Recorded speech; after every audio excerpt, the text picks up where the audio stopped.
When dusk was setting over Port Deepwater on this particular evening, it seemed like a pretty straightforward night was coming up to the leader of the thugs sent by House Damakos to abduct a member of the Marius family. She had worked with the leader of the decoy group before and knew that they were reliable. She had faith in the plan, and she had come prepared. Knowing what lay in stock inside of House Marius with its numerous illusions and non-existent yet still visible walls, making the place insanely hard to navigate, one of Damakos's most trusted wizardly retainers had come up with a quite nifty piece of equipment for her point man who would lead her group through House Marius. The fairly innocent-looking pair of nose-pinched spectacles sat somewhat funnily on the brutish face of her scout, but it did the job.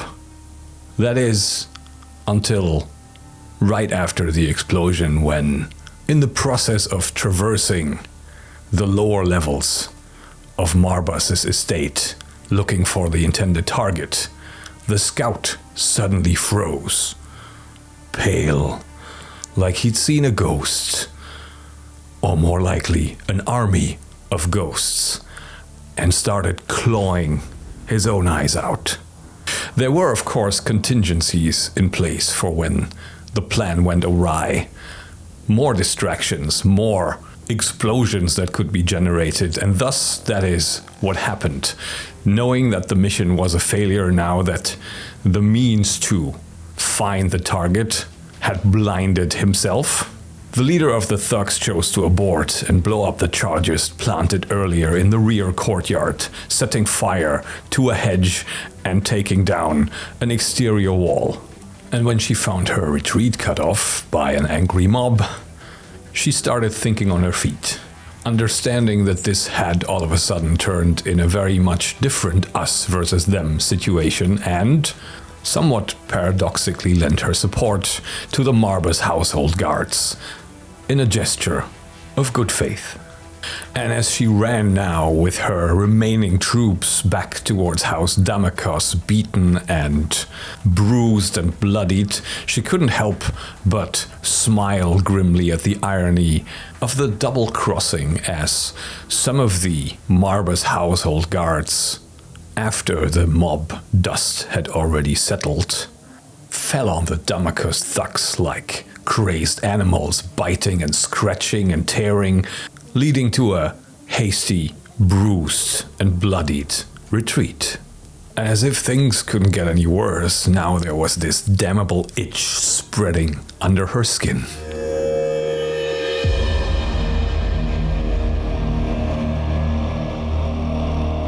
Hello friends, Anderson here, welcome back to A Lonely Knave. We are progressing further into our story, episode 12 now. This is almost feeling like the culmination of one arc where Arcee has at least managed to get a hold of the icon now, and the beginning of another as the red flower is spreading into Port Deepwater. No doubt helped along by the constant backstabbing and double-crossing in this wonderful city. And since we've come this far, allow me to extend a quick thanks for joining in, watching along, liking the video, commenting, subscribing to the channel. I have a lot of fun with this series, and so it seems to you, so let's continue it. And we pick it back up with Marius, standing a safe couple of meters away from a now blind Upaean crawling around on the floor, dazed, confused, clutching that thing of purpose, the religious icon that made him come all the way here into this strange, to him unnatural city. And the prone orc curled around the foot of a very much out of place looking statue, about which Marius has not heard particularly good things. And reflecting back on what the now deceased unfortunate Corhane the wizard had told him, he continues keeping his distance, not knowing exactly what it is that the crawling pigman and the unconscious orc might themselves be afflicted with. And he gives the crawling figure a long, thoughtful look. Let's maybe make an intelligence check for Marius here with a +4. He's quite a smart one against our DC of 15, just to see whether Marius actually knows what an Upaean is. So he does know what an Upaean is, which to my mind, as he is part of that webwork of politics and families and things like that, would also indicate that he maybe knows the connection between Marbus's colonial exploitative efforts and the Upaeans bearing the brunt of that. So he is perhaps even sympathetic, being somewhat of a lawless fella himself, albeit one operating inside the law, and he probably does not have much love for the power structures that he is in fact serving. And so he stands there motionless for a few more seconds, taking in this pitiful scene and his expression softening, before the crawling Upaean halts and tilts his head and freezes up in a way that indicates he may suspect that he is no longer alone. Is someone there? Orc, is it you? If it's the orc you're looking for, take a little scooch to the left and a few paces forward. You'll crawl right into her. And Arcee understandably reels a little at the unfamiliar voice, and his expression turns suspicious as he clutches the icon a little bit more tight. You? Who are you? You don't sound like a guard. I'll take that as a compliment, and you'll forgive if I don't shake with you, given the current outbreak of virulence. I'm Marius, and you are... And it dawns on Arcee, by implication of what Marius just said, that he's maybe missed a couple of steps here. Call me Arcee, it'll do.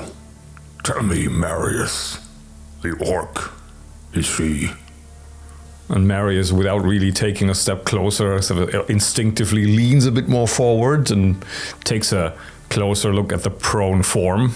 She appears to be breathing, if that's of comfort to you.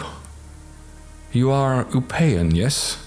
And the way you're holding onto that figure makes me think you came here to reclaim something of yours. And again, that instinctive, closer clutch of the icon. I did. But it seems to have all gone wrong somehow. And he feels around for now both of his empty eye sockets, reflecting on the helplessness of his own situation now. And Marius tilts his head to the side and strains to listen into the building to see whether there are any footsteps approaching or whether they still have time for a little Q&A session. So are there any footsteps approaching? I would actually make that likely. I think there is a lot of goings on here, so it's not guaranteed, but likely. And yet no. Oh, we do seem to have a blessedly quiet moment for ourselves, so would you mind filling me in on what exactly happened here? We came for the treasure of my people, and Torga did something to the door. She shattered it with the powers of a pair of gloves we found earlier. Certainly an item of great magical power. And he continues in short sentences to elaborate what happened next, where as soon as he saw the door shatter, he leapt forward, throwing himself into the room, grabbed that icon. And when I turned, there was this damnable statue. Only it wasn't merely a statue. There was some aspect to it, immaterial and terrible. To behold, I couldn't bear it. And he halts and feels his empty eye sockets again. And Marius grows rather pensive and looks at the statue, nodding along. There were only sounds after, and I hid to my shame. And re-emerged once things quieted down to check on your companion. That is noble enough. And now he does take one hesitant step closer to Torga and, taking his rapier inside of its scabbard, uses it as kind of an extended examining stick, kind of lifting her arms to see if there's a reaction, prodding the side of her head to turn her face towards him and examine her for any telltale red flowerings. Now, what I'm curious about is whether Torga now exhibits any kind of telltale signs of demonic possession, or whatever we want to call the current status she's in, which she basically brought upon herself by interrupting the link between herself and the statue, which opens this kind of two-way conduit, and that allowed Brimgore to hitch a ride on her for the moment. So does she exhibit any telltale signs of demonic possession? 16, yes. So what does that look like? I found a table here in the Tome of Adventure Design with demonic hints for dark angels, which of course will require some adaptations, but it hits the right notes for me. So roll a D100. 46 makes people feel uncomfortable for no identifiable reason. Aha. So it is a case where Marius, as he steps closer to lean in and examine her, pulled forward again by his curiosity, and maybe even subconsciously just to see better, takes another step forward and starts feeling a strange kind of flutter in the pit of his stomach. And he is presumably quite tense and wired at the moment, and maybe sensitive to such things, so we'll allow him a wisdom roll to figure out that this is perhaps not normal. And he lifts his eyes to regard the crouched Upayan on the ground. Arcee, if I were you, I would want to get out of here. I don't think this is too much of a stretch to assume, is it? Very astute of you, human. You seem to have some difficulty seeing, so perhaps if you could move towards the sound of my voice, we can facilitate this. Arcee hesitates for a moment, but what other choice does he have, and starts moving forward towards Marius, but also towards Torga. So we'll do a wisdom check for Arcee as well, who I think we also decided is rather unwise. So it's kind of a +1 situation here. Ooh, oh, okay. I think maybe he's got some help from the idol. So Arcee also laboriously on one elbow and his knees with the icon wedged in his armpit, shuffles forward. And after a few seconds of this, he halts and sniffs irritably. Yes, you feel it too, do you? It's the statue. But he says it without much conviction. Yes, that's what I thought at first, but I don't think so. I think it's your friend, if that is indeed what still inhabits that physical form. And Arcee scoffs and glares at Marius out of empty eye sockets. What is it that you know, human? And Marius fills him in about what Corhane told him about the statue, about the fall of the predecessor settlement here, about the red flower, about the guards and the afflicted that he had a tussle with, about his suspicion of that statue's contents potentially having transferred themselves into Torga now. He does omit, however, the fact that he stabbed the wizard in the throat. He just doesn't cite his sources. He kind of sells it as his own knowledge. Then this city is in danger. Something must be done, human. Yes, well, I'm afraid there are riots in the streets and they're working, and it's only a matter of hours, perhaps days at most, before the current ruling family falls. He shrugs. It's just one of those things. Especially with Marbus now weakened and Damocus reduced in power due to the ongoing conflict with Marbus, the other families are certain to be circling like vultures.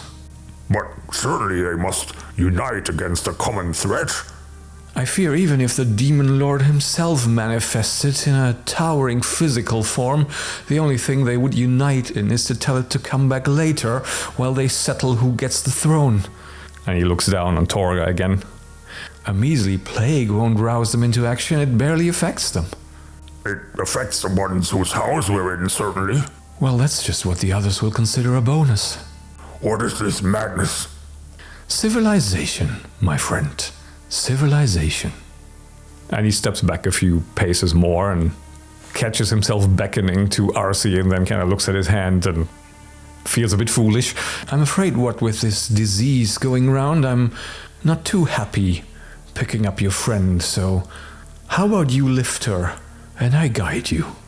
And Arcee does as he's asked, operating mostly by touch of one hand and eventually reluctantly setting down his icon to lift Torga over her shoulder and then picking it back up again, kind of crouched, hunched, this powerful boar figure, not having too hard of a time with this actually. He is quite a formidable creature. You have a safe house somewhere?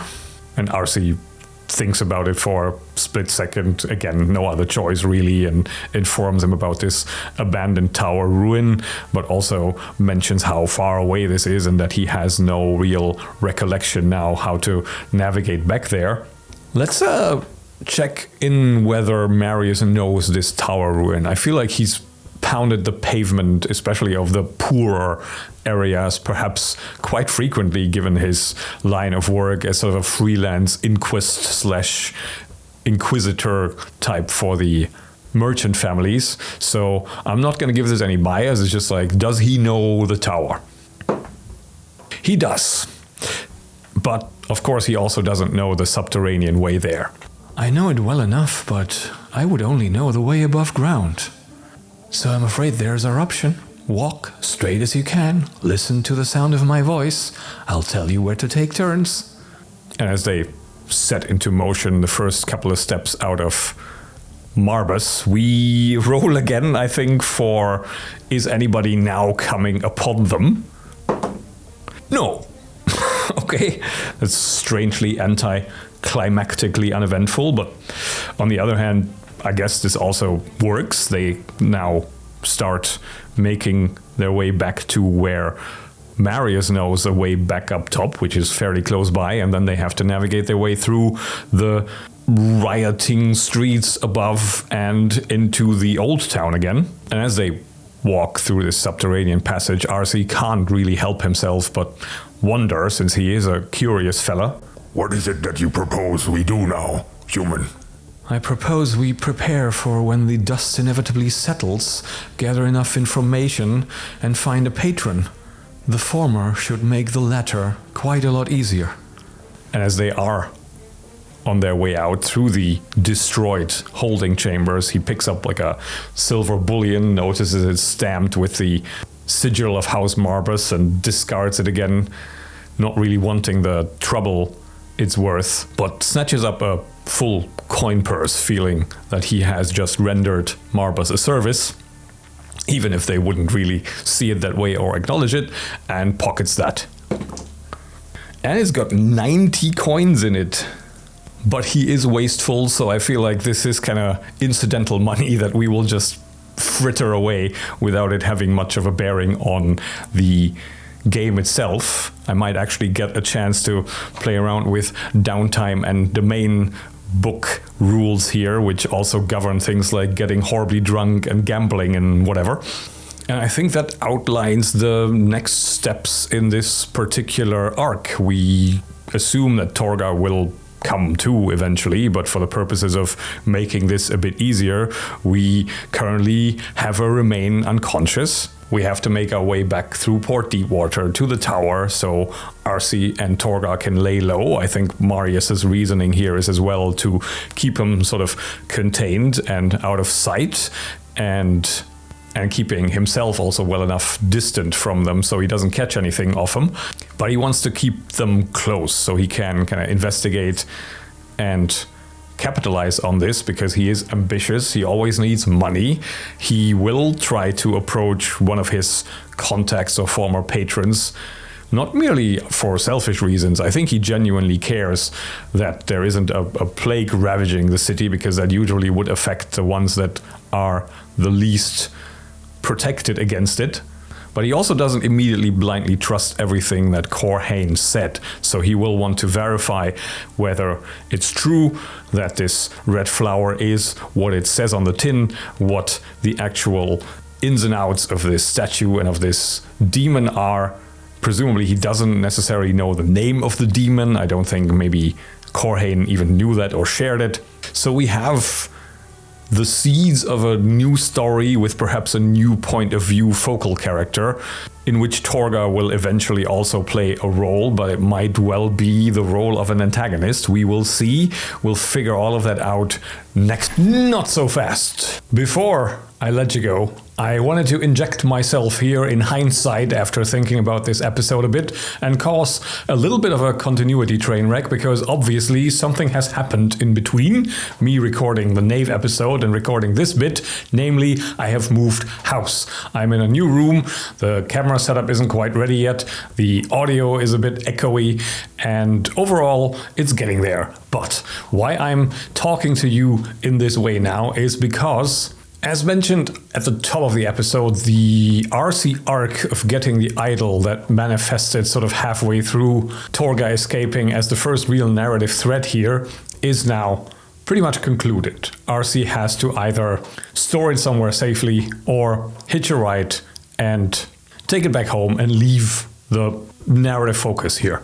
And that gives me a pretty good chance to close this off as a chapter, because I don't want to have these enormously long, hard to follow playlists that end up with like 20, 30, 40 videos. 10 to 15 is sort of my ideal for a story arc, to then play through it, finish it up, leave a few threads and loose ends hanging to pick it up again after playing something else for a time. Gives a bit of variety to the channel, gives new viewers that are coming in every day a chance to catch up without having this daunting back catalog to go through, and overall also makes it a bit more fresh and enjoyable for me. So I will wrap this tight as the end of chapter 1 now.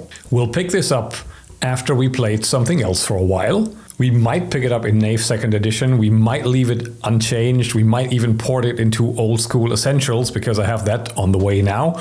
And it's more of a party-based thing now with 3 of them. But we'll see. The story will go on. But for now, it is concluded. So thanks for joining me on this very randomly generated exploit. I hope you enjoy what else I have in store for you, and I hope to see you again when the story of RC, Torga and Marius in Port Deepwater, trying to find ways to deal with the red flower, continues. And until then, thanks for watching, and bye for now.